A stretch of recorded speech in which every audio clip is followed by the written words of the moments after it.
Well, this week is Florida's Severe Weather Awareness Week, and each day has a topic. Monday's topic is lightning. Now, Florida unfortunately leads the nation in lightning strikes, and lightning can be deadly. It's important to remember that even if it's not raining, you can still be struck by lightning. If you can hear thunder, you are close enough to be struck. So what happens if you hear thunder?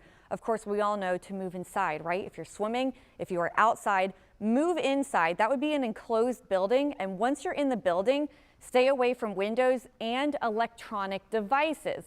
Electronic equipment, when it comes to voltage, that voltage can enter a home through these electronic devices. That includes phone lines, electrical wires, and electrical cables as well. And what about plumbing too? It's advised that you actually don't do any sort of laundry, washing your dishes, taking a shower or a bath, because with water and with that metal plumbing, they're very good conductors of electricity.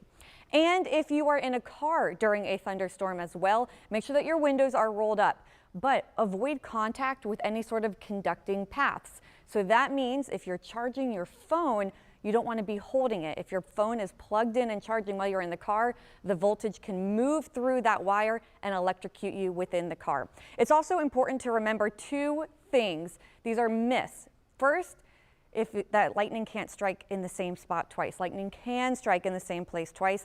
Another thing is that if someone is electrocuted, the voltage is not in their body. Our bodies do not hold that electricity. So please always make sure to administer first aid to any sort of lightning strike victims. I'm meteorologist Lee Southwick. First Coast News on your side.